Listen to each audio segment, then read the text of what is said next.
So today's last panel is the Abraham Accords in the New Middle East, combating hate, promoting coexistence. And I couldn't think of a better group here today to discuss this topic. So I want to let Ludovic Hood, who's a dear friend, we served in Qatar together in the Gulf, who's a senior advisor to the Special Envoy's Office to Combating Antisemitism. Ludovic, I want you to kick off with some remarks. And just to be clear, Michael gave me 18 minutes, head nose, to deliver these remarks. But seriously, Michael, Nolan, the synagogue, thanks very much for convening this. As Ellie can attest, there are many conferences on these themes all the time. This is certainly one of the best I've been to, one of the most engaging, informative. So congratulations. I'm not sure if Terry Cassell is still here, but not only am I a career foggy bottom apparatchik, but I'm also Brown educated. And I'm hoping I can salvage the reputation of both organizations just a little bit, at least in Terry's eyes. As Michael said, I'm Ludovic Hood. I've been a career diplomat as a new American, proudly naturalized about 20 years ago. I focused on the Middle East throughout my career. I've lived with my Jewish wife and daughters in the Middle East for most of the last 15 years, including in Qatar, Bahrain. I know Sheikh Abdullah well, one of the best friends for this initiative in the world, and also Kuwait. Three very different places, although virtually next door to each other. We'll talk a bit about that. All have a very different approach to this issue. Since last June, after a couple of years in the White House as a foreign policy advisor, I've been working in the Office of the Special Envoy to combat anti-Semitism. Deborah Lipstadt, who some of you know, is our nominee. I've met her a few times. She is a pistol. She's going to be dynamite. I can't wait to work for her. And if, God willing, the Senate confirms her, I believe she'll be a warrior for this cause. In addition to this position, just so you know, there's also a separate envoy at the State Department on Holocaust issues, and they focus very much on restitution in Europe, both in East and West Europe, and also on education initiatives. And these two offices, working through 270 US embassies and consulates around the world, particularly through the kinds of ambassadors who you heard from before, we, you know, even though it is rising, we do our best to stem that rise, because it is on the rise and has been on the rise certainly for the last 20 years in Europe. On the Middle East, yes, someone before, I think Rabbi Shiner mentioned that this is the good news side of the problem set. The Abraham Accords have absolutely opened up the doors to some groundbreaking, arguably unprecedented initiatives that we can be doing in many of the Middle East countries. And it's thanks to the efforts of Ellie and her former boss, Ilan Carr, as well as members of the previous administration. And I can say this even though I'm representing one administration. Secretary Blinken, Ambassador Tom Knights, who some of you may know, our man in Jerusalem, they've all been on the record making very clear that this administration fully supports the Abraham Accords, wants to help advance them, wants to help deepen them. And I say that with conviction because that's what I do in this job day in, day out. One of the reasons I took this assignment, in addition to believing in the cause, is I completely get the opportunities opened up by the momentum generated by the Abraham Accords. So we can talk a little bit about what we're specifically doing in the Q&A. But as we look at the problem set rising in different ways across Europe, parts of South America, even in China, where we've seen some very unfortunate anti-Semitic tropes being deployed to describe Zelensky's role in the current conflict. There was something just overnight we saw in our cable traffic.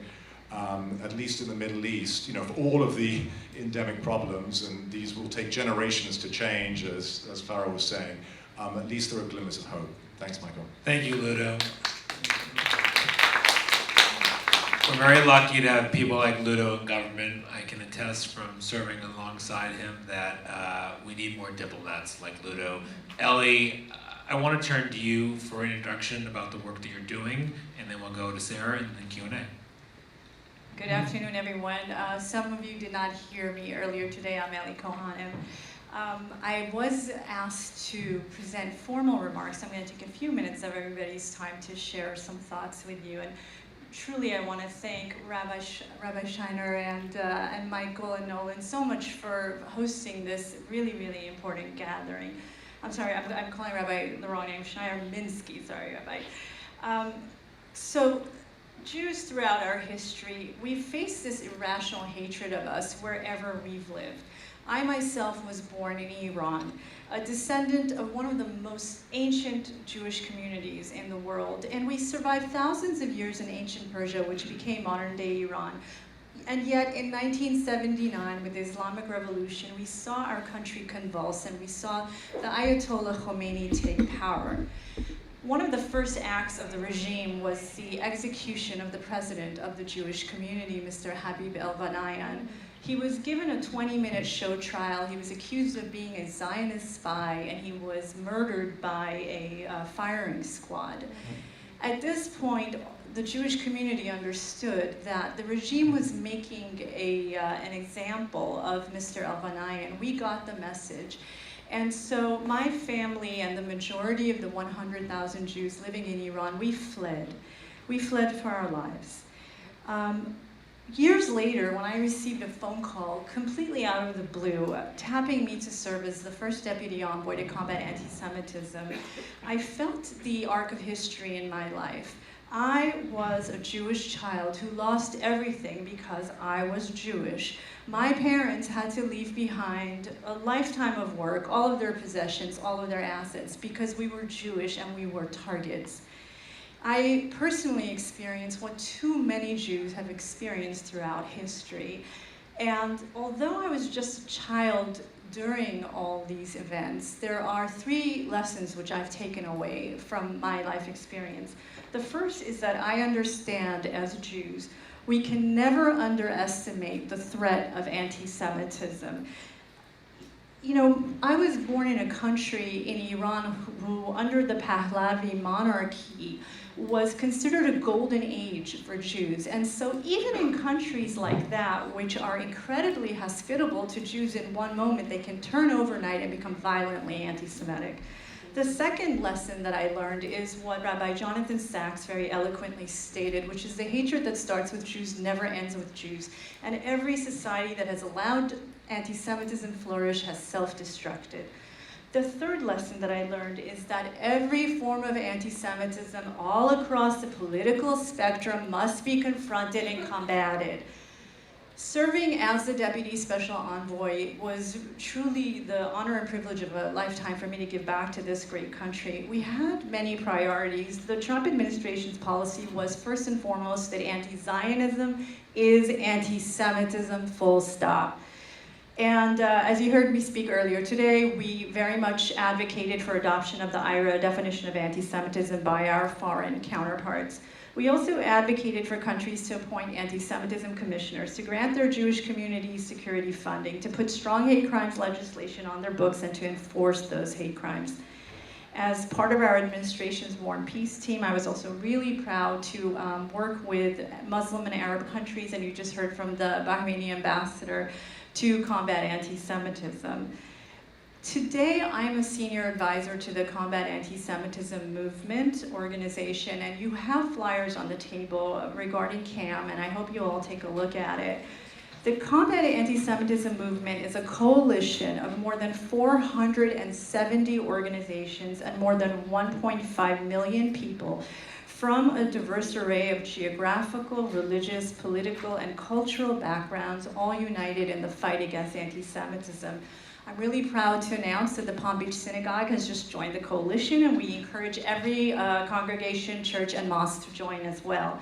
Like the movement to free Soviet Jewry, the Combat Anti-Semitism movement is building the movement to defeat anti-Semitism.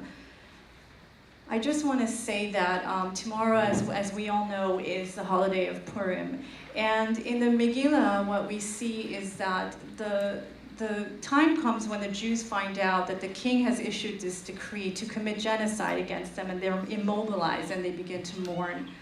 It was at that moment that Queen Esther harnesses the power of the community. She asks the Jewish people to unite, and we heard earlier from others asking us to unite. She asks the Jewish people to unite, to fast on her behalf as she sets about on her mission to go to the king and try to reverse the decree.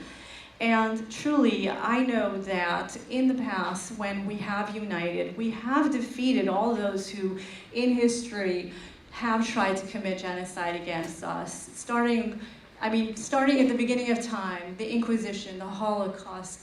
We've been through all this and we've survived. And so I am convinced, and Combat Anti-Semitism movement is convinced, that through the power of unity, Jews and all of our allies, we can defeat the hatred today as well. Thank you for this time. Thank you, and I'm glad we're having this conversation. Sarah Cohen, Chief of Staff to Rabbi Yehuda Sarna, the Chief Rabbi of the Jewish Council of the Emirates. Such a timely time to bring you into the conversation. I want you to introduce yourself, but I also want to pose a question to you while you think about your answer. Is the Abraham Accords are a major milestone in Jewish-Arab relations. Have the Accords changed the narrative on Jews and the Jewish state in Arab countries that signed them and normalized them with Israel? I remember when I served in the Gulf, all my Gulf counterparts said, "Bring me to Israel." Is that taking that into action? So I'm really happy to have you here today, and I want to hear about your work. Thank you. Again, my name is Sarah Cohen. I'm Chief of Staff to Chief Rabbi Sarna, who would have thought there'd be a Chief Rabbi of the UAE in our lifetime, so that's very exciting. The other question, another who would have thought, is that the Arab world would be the place where fighting anti-Semitism was taking charge, and they're really leading us in that effort. You know, not so long ago, and still in many parts of the Middle East, we have efforts to attack Jews violently on social media, and the Arab world, particularly the countries that signed the Abraham Accords, are most excited and ready to fight hate in all forms, but particularly anti-Semitism. So what's really interesting about the Abraham Accords countries and how they got to this conclusion is that they all came there for their own reasons and on completely different timelines and within different contexts. So we heard the Bahraini ambassadors speak. Obviously, there's been an indigenous Jewish community in Bahrain for 200 years. They had originally come from Iraq and then came over to Bahrain and have settled there. And until the Abraham Accords happened, they were pretty much practicing under wraps. They were very secretive about any kind of outward Jewish presence. And then this year and last year, they've finally been able to come out of the shadows and sort of celebrate their Judaism proudly and openly.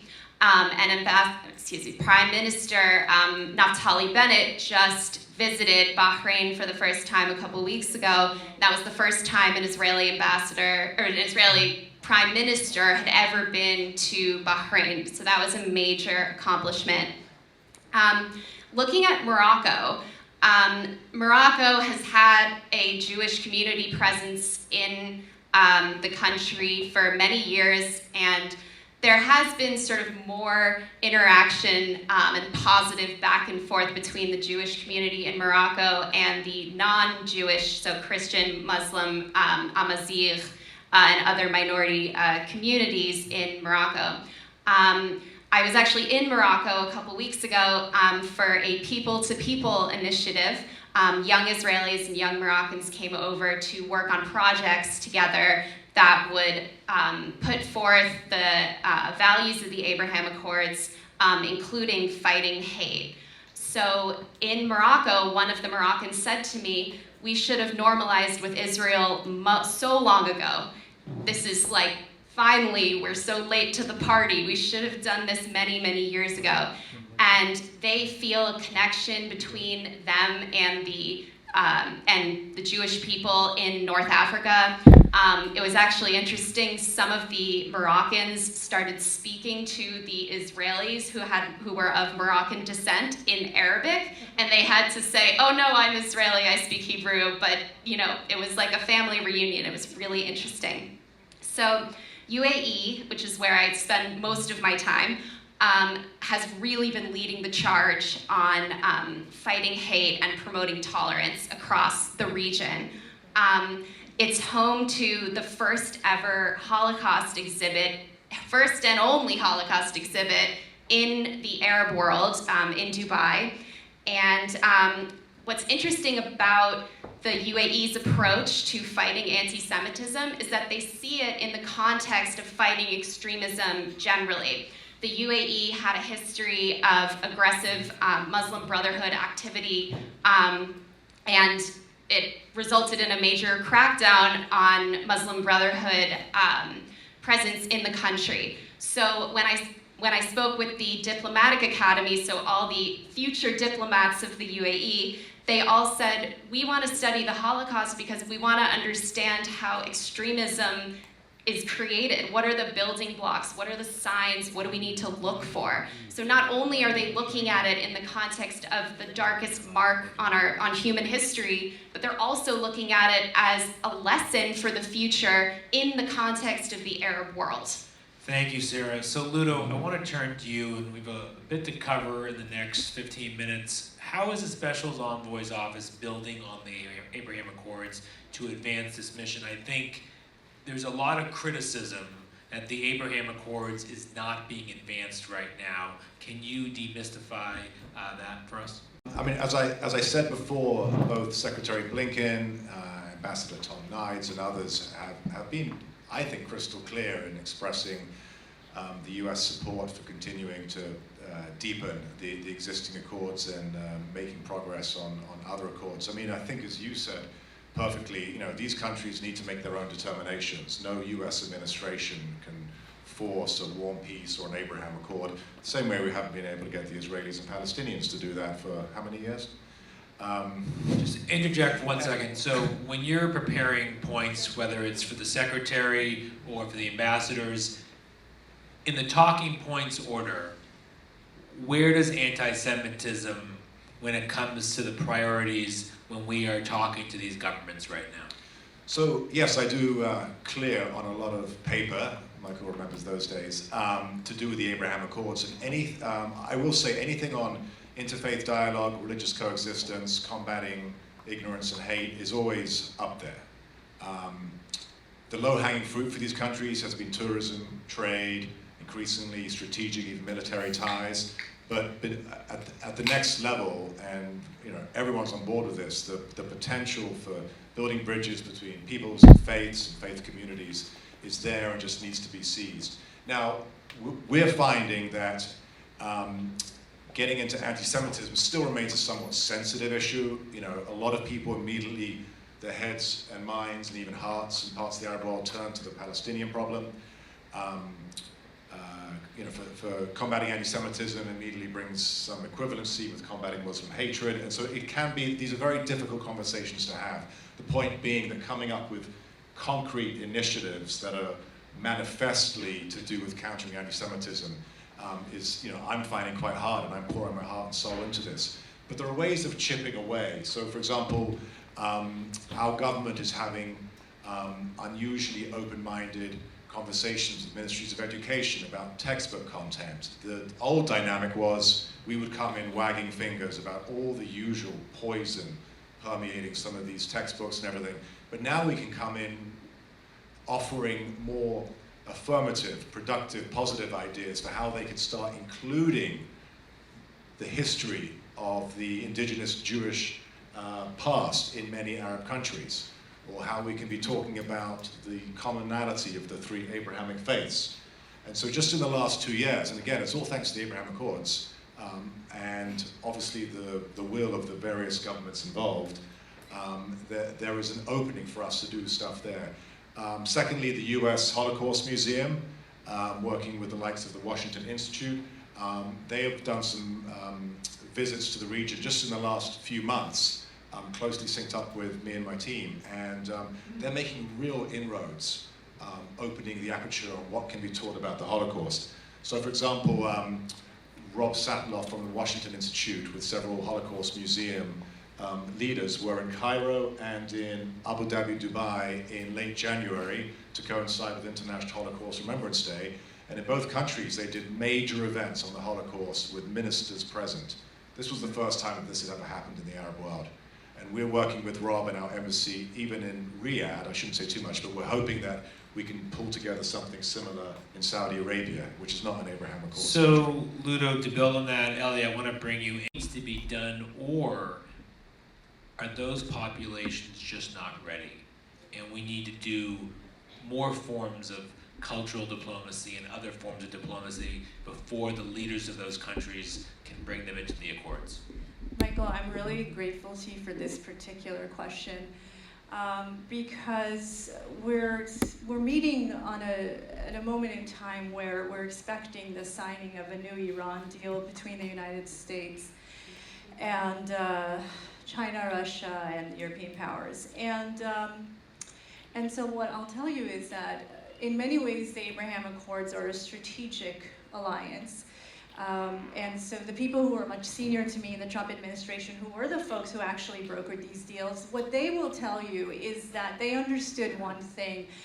They rebuilt trust with our Gulf allies by understanding that the Iranian regime poses the greatest threat to the Gulf countries. When the United States rebuilt that trust with the Gulf allies, and they will tell you that the other very important move that the Trump administration made was moving the U.S. Embassy to Jerusalem, acknowledging Jerusalem as the capital of the State of Israel. Thank you. And so those two things, meaning understanding the Iranian threat to the Gulf allies and then showing the region that the United States stands behind Israel, that we understand Israel as a country is here to stay, and that Jerusalem is the capital of Israel, right? These kind of issues were taken off the table, right? Because of those factors, the Gulf countries were then able to make their steps forward in making peace with Israel. They couldn't have achieved those peace deals without, again, regaining trust, understanding the Iranian threat, and putting support behind Israel. So if the United States really wants the Kingdom of Saudi Arabia, the Omanis, and the list could go on and on of Muslim and Arab countries that can make peace with Israel, then the reality is we'd have to continue doing, continue those policies. Thank you. Sarah, I want to bring you in. So what strategies are being deployed right now to continue to improve the Arab world's attitudes and stereotypes about Jews and to deepen those connections between Jews and Arabs? We all know that there are close business relationships, close sovereign wealth fund relationships. The business community has been doing this for years. What needs to be done to put the stereotypes aside and to actually make real progress? Thank you for the question. So I think the answer we actually heard in Sheikh Abdallah's remarks over the screen. He mentioned warm peace. Those are the two words that are most important in answering this question. What warm peace is, basically, as Michael was saying, the deal has been largely on the level of government and on the level of business. And when I say business, I don't mean startups, I mean sort of larger corporations. So it hasn't really trickled down to the level of the people yet.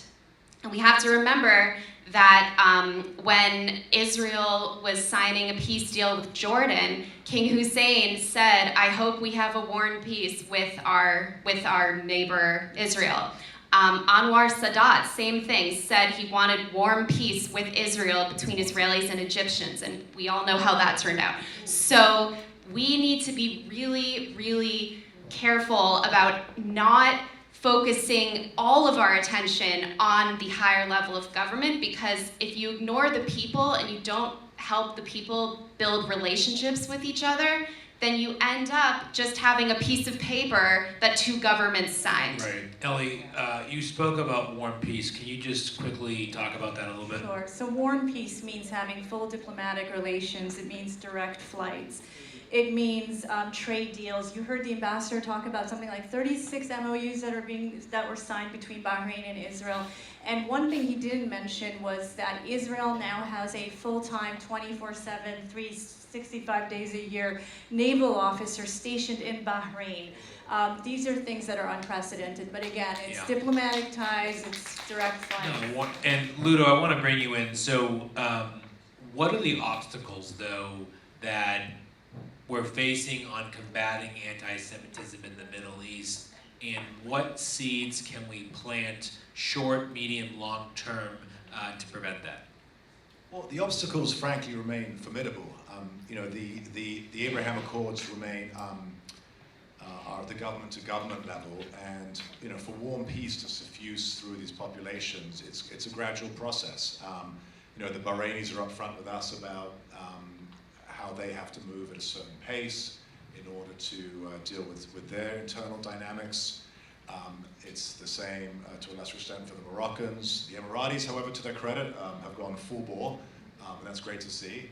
Actually, it's exhilarating to see as someone who had to practice high holidays during my 8 years in the Persian Gulf in secret, including Passovers in the desert. Yeah. It's wonderful suddenly being able to join Friday morning Zooms with the Association of Gulf Communities, who are now completely, have flung open the closet doors and are practicing The very desert one early. was pretty organic, so that was good.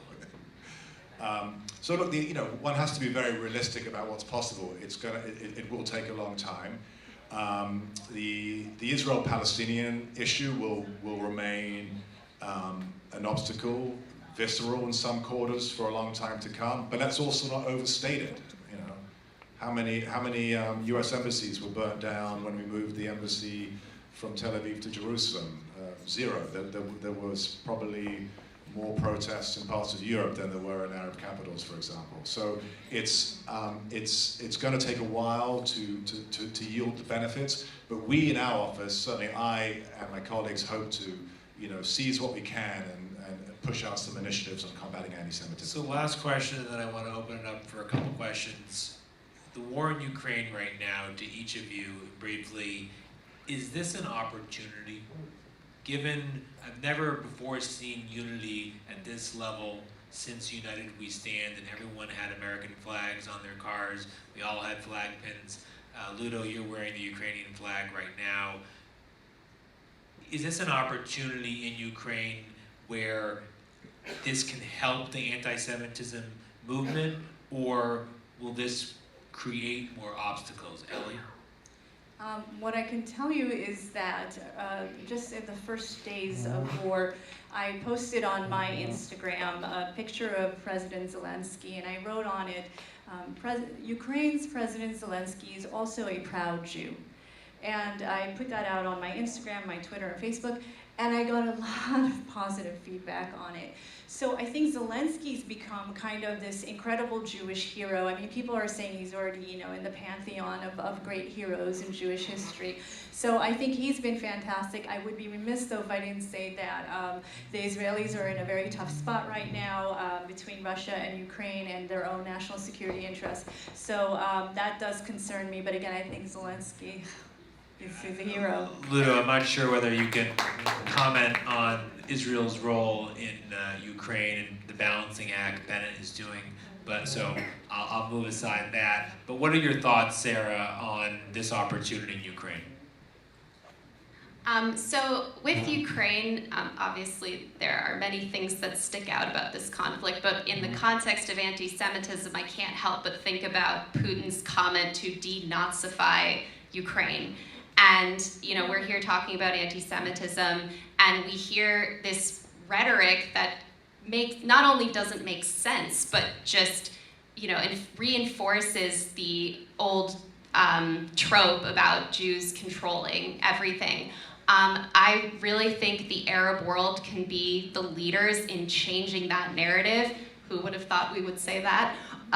But they're really concerned with, fighting extremism on all levels, and that includes fighting anti-Semitism and fighting the tropes that have for so long been the root of so much hatred against us. Ludo? going to the Putin's insane rhetoric about denazification, it just speaks to the importance of combating Holocaust, not just denial, but distortion and minimization.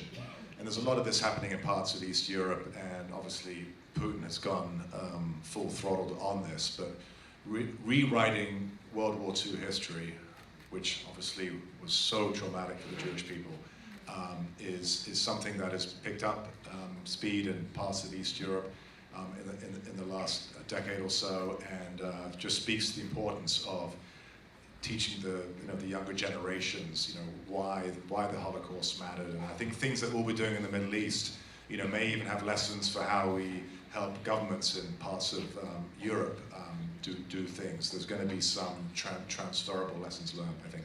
Well, it's tragic because, as many of you may know, Putin funded a Jewish museum in Russia, and so it's very unfortunate that this is happening, but not surprising. We have time for one question before we end. Here.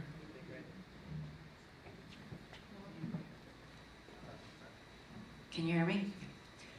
My name is Lauren Gross, and I'm the director of the Gross Family Center for the Study of Anti-Semitism and the Holocaust.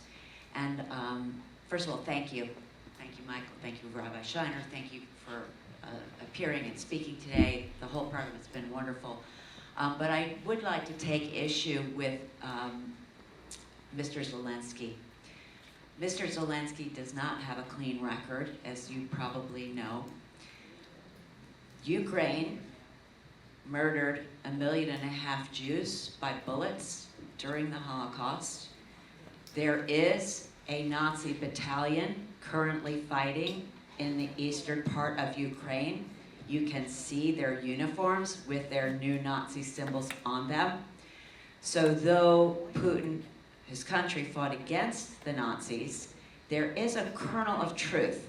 The current Ukrainian population to this day remains viciously anti-Semitic.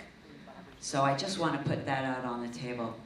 Thank you. Any comments before we close, Ellie? Europe is a very complicated place. That's all I can tell you. I mean, I'm convinced that the reason why we're seeing this radical Islamist anti-Semitism take root in Europe is because they never dealt with their Nazi past. And so it's a continent that has the blood of 6 million Jews soaking the soil, right? And so that's the history of Europe. Let's not fool ourselves. And so that's the European history. I want to thank all of you so much. This was a great conversation. Thank you, Mac. I would like to present once again to Mr. Ludwig Hood and to Sarah Cohen a gift on behalf of the synagogue for your attendance and your participation and your effort in countering anti-Semitism. Thank you very much. Ladies and gentlemen, we have closing remarks today from the co-founder of Birthright Israel.